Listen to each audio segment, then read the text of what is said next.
Welcome back for another video. This video regarding for success, inner peace or public validation. Before we start it, hit the like and press button subscribe, and let's go. Introduction. The mirage of modern success. Success, a word that carries both light and shadow.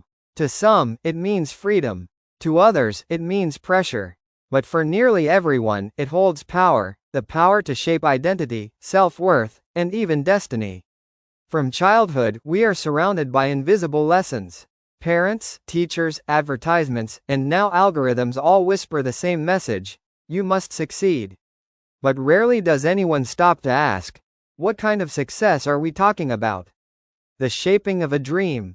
In modern culture, success has become a performance, carefully crafted and publicly displayed. We are encouraged not only to achieve but also to announce our achievements. The quiet victories of inner growth, patience, kindness, courage, balance, are invisible, and so they often feel less valuable. We live in an age where image has become more important than essence. A person's life may look radiant on a screen while feeling hollow in reality. We measure our value by the number of eyes watching us, rather than the depth of peace within us. The result? A generation that is more connected than ever but often feels more alone than ever before. We have built digital stages for our lives, yet many of us play roles instead of being ourselves. We post smiles when we feel empty. We celebrate moments we barely experience. We chase dreams that aren't truly ours, simply because they look like success. This is not a condemnation of ambition. Ambition is sacred when it serves truth. But when our goals are driven by fear of invisibility or by the need to prove our worth to others, they become chains disguised as crowns. The weight of comparison. Every time we compare our path to someone else's, we steal energy from our own journey. We forget that each soul has its own rhythm, that what brings peace to one may bring pain to another. Yet society rarely honors this diversity. Instead, it offers a single script: study, work, rise, earn, display, repeat. Social media, though revolutionary, has intensified this cycle. Comparison has become constant. Validation has become public. Our worth feels negotiable, dependent on numbers, likes, and hearts. But success that depends on being seen is fragile. It shatters the moment attention fades. True success, the kind that stays, is quiet. It is not built in applause but in alignment, when who we are inside matches who we are outside. The forgotten inner world. Inside each of us, there is a place untouched by fame or judgment, a sanctuary of stillness. Yet most people forget it exists. They wander through life reacting, performing, pleasing, proving, rarely pausing to ask, what do I really want? What truly matters to me? We have learned to decorate our lives but not to dwell in them. We chase productivity but neglect peace. We acquire knowledge but lose wisdom. The danger of this imbalance is subtle but real. When external success becomes our only compass, we drift far from ourselves. We start living from the outside in, instead of from the inside out. And then one day, even after achieving everything, we feel lost, not because we failed, but because we succeeded in things that did not matter to our soul. The moment of awakening. For many, awakening begins in disappointment. It starts when success fails to satisfy, when the applause feels empty, or when exhaustion silences ambition long enough for reflection to emerge. In that silence, a deeper question rises. If I had nothing to prove, how would I live? This question is both terrifying and liberating.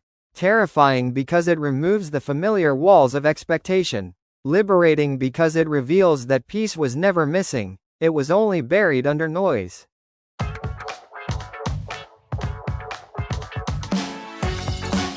The illusion of external validation.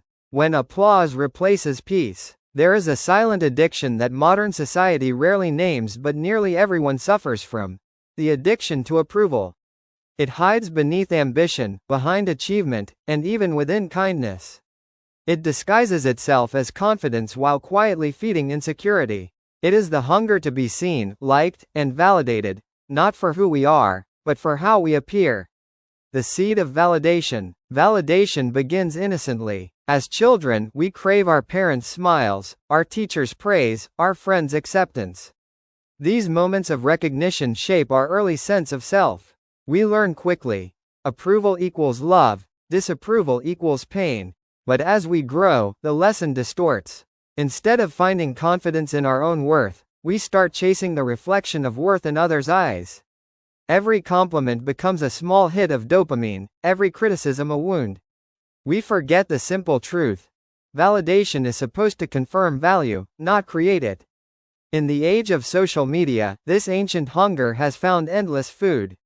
A single post can turn strangers into judges. Each like, comment, or follower becomes a symbolic coin in the currency of validation. The more we collect, the richer we feel, until the feeling fades, and we need another hit. It's not that approval is evil. The problem lies in dependency. When your peace depends on other people's reactions, you surrender your emotional freedom. The mirage of success. Society rewards visibility. The more people know your name, the more you are celebrated.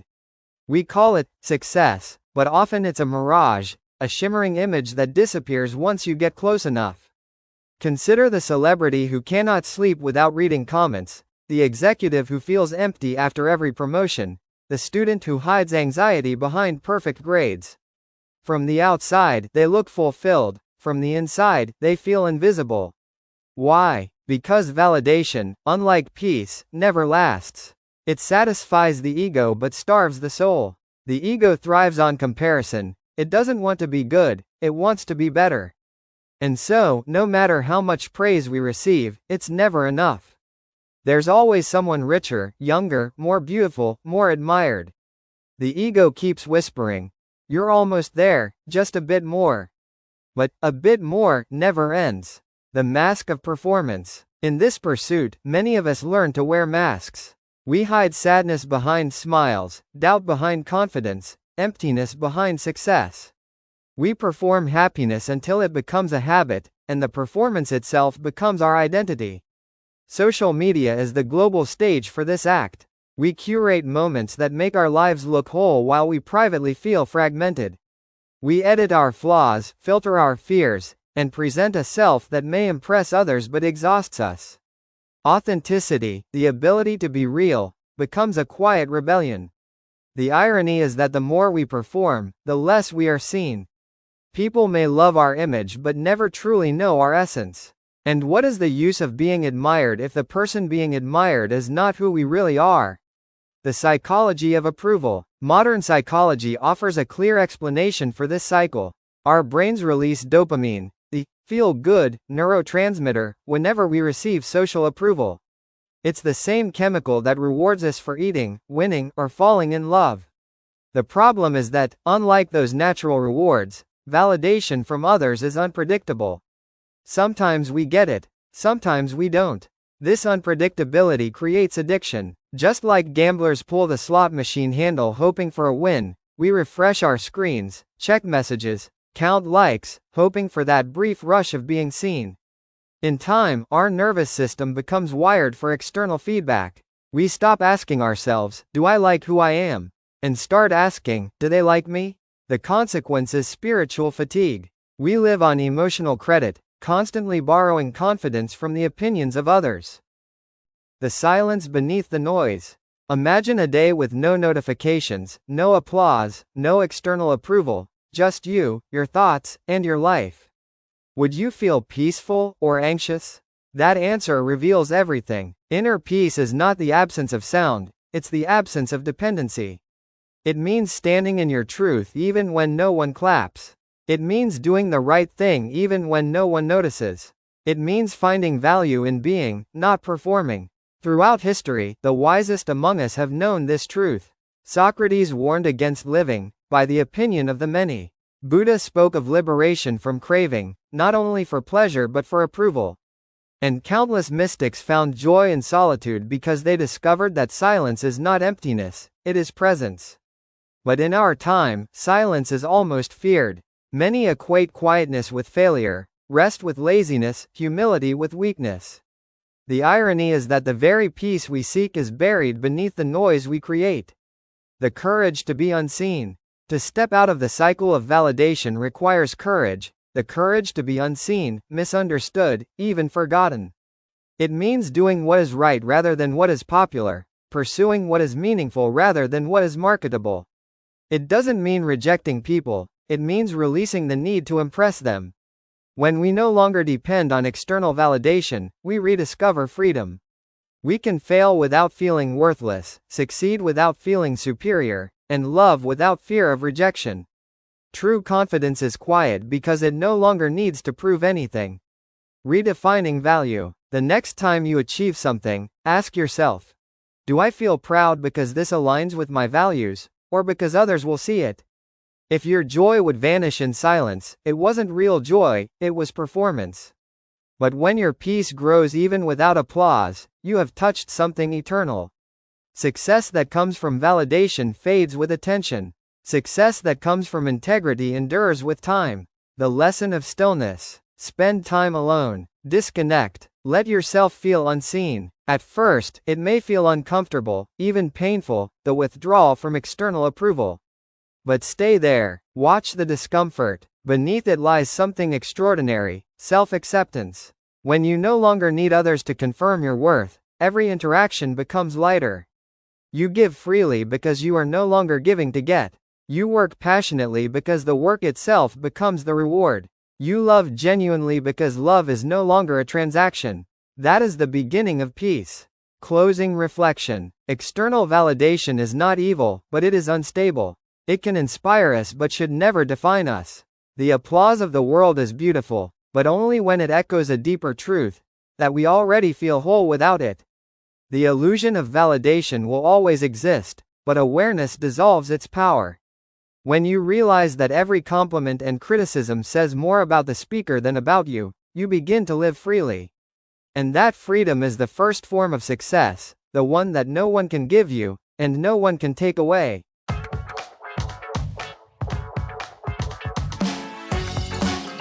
The search for inner peace.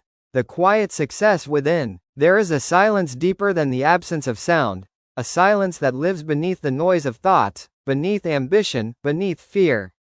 It is the silence of peace. Most people spend their lives searching for it in the outer world, in relationships, careers, possessions, travel, only to find that peace, like a shy bird, flees whenever we chase it too hard. The great forgetting. When we were children, peace was natural. We played without worrying about outcomes. We laughed without reason. We lived in the moment without knowing the concept of mindfulness. But as we grew, something changed. We began to learn fear, fear of failure, fear of not being enough, fear of judgment. Slowly, innocence was replaced by expectation. We started measuring ourselves not by how alive we felt but by how others saw us. That is when the noise began. Our inner voice, once clear and free, was drowned by the voices of parents, teachers, peers, society, all telling us who we should be. We forgot that peace is not found, it is remembered. The false promises of the outer world. Every generation creates its own illusions of peace. 1 century ago, people sought peace in security, land, family, tradition. Today, we seek it in stimulation, success, recognition, consumption. We chase distractions to escape the discomfort of stillness. We fill every moment with sound and light, afraid of what we might hear in silence. Advertisements tell us, buy this, achieve that, become this, and you'll be at peace. But peace cannot be purchased, it can only be practiced. The irony is that the more we search for it outside, the further we drift from it. Peace is not a possession. It is a perception, a way of seeing life that transforms chaos into clarity. The mirror of the mind. Most of our suffering does not come from the world itself but from our reaction to it. The world is neutral, full of events, some pleasant, some painful. But our minds interpret, label, and replay them endlessly. Peace begins the moment we stop believing every thought we think. Meditation is not about escaping life, it is about observing the mind until we realize that we are not our thoughts. When you watch your thoughts without judgment, you start to see the patterns, the constant, what if, the endless, I should have, the imaginary conversations. It's like watching clouds pass through the sky. They come and go, but the sky remains untouched. You are that sky, the restless heart. Even when our minds are quiet, the heart often remains restless. It longs for connection, for love, for belonging. But love built on fear can never bring peace. We cling to people, hoping they will fill our emptiness, and we call it love. But dependence is not love, it is escape. True love, whether romantic, familial, or spiritual, does not complete you. It reminds you that you were already whole. A peaceful heart loves without ownership, gives without losing itself, and forgives without keeping score. Lessons from stillness. Peace is not passivity. It is power under control. It is the ability to face storms without becoming the storm. Look at the ocean. Its surface can rage, but its depths remain calm. Likewise, when your peace is rooted deep within, the surface events of life, loss, failure, rejection, cannot shake you. The great master of history, Jesus, Buddha, Rumi, Lao Tzu, all spoke the same language, stillness. Each taught in different words, but their message was one. Peace comes when you stop searching for it in others. The practice of presence. The simplest path to peace is presence. When you are truly here, not lost in memories or expectations, life softens. Try to eat slowly, walk without headphones, breathe consciously. Notice how peace appears not as an idea but as a physical sensation, a loosening of the chest, a lightness in the breath, a quiet joy that asks for nothing. Presence is not a technique, it is a return, to the body, to the now, to yourself. The courage to let go. Peace is not gained by adding more, it is found by releasing what burdens you. Let go of grudges. Let go of control. Let go of the need to be right, to win, to be perfect. Letting go is not weakness, it is wisdom. It means understanding that peace matters more than pride. When you forgive, you stop bleeding from the same wound. When you surrender, you stop fighting battles that were never yours to win. The myth of constant happiness. Many people confuse peace with perpetual happiness. They imagine that being at peace means never feeling pain, anger, or sadness. But peace is not the absence of emotion, it is the ability to sit with emotion without being destroyed by it. Even in grief, peace can exist, not as joy, but as acceptance. Even in chaos, peace can exist, not as control, but as clarity. The storm does not end, you simply learn to stand in the rain without fear. The spiritual dimension. At its deepest level, inner peace is spiritual, the recognition that you are part of something larger than yourself. Call it God, nature, consciousness, or love, it doesn't matter. What matters is the awareness that life flows through you, not against you. When you live in harmony with that flow, even uncertainty becomes sacred. You begin to see that everything, even suffering, carries a lesson, a direction, a gift. You stop asking, "Why me?" and start asking, "What is this teaching me?" This shift transforms the heaviest burdens into teachers. 10. The gift of solitude. Solitude, once feared, becomes a friend. In solitude, you rediscover your own voice, the one buried beneath opinions and obligations. You learn that being alone is not loneliness, it is intimacy with yourself. From that intimacy, your relationships transform. You no longer need people to complete you. You meet them from a place of wholeness. You give without calculation and receive without fear. The measure of true peace. You will know you have found peace when external chaos no longer dictates your internal state. When failure feels like a lesson, not a punishment. When success feels like gratitude, not superiority. When love feels like freedom, not attachment. That is the highest success, to remain kind, calm, and clear in a world that profits from distraction. Peace is the greatest rebellion, because it cannot be sold, imitated, or controlled. Reflection. Sit for a few minutes in silence. Ask yourself, what do I keep chasing that prevents me from resting? You may find that what you seek is not missing, it is simply buried beneath everything you thought you needed. Would you like me to continue with Chapter 3, The Modern World and the Ego Trap, a large, analytical, and emotional section, about 40 to 45 pages, showing how the ego, technology, and society manipulate our need for recognition and make peace harder to find?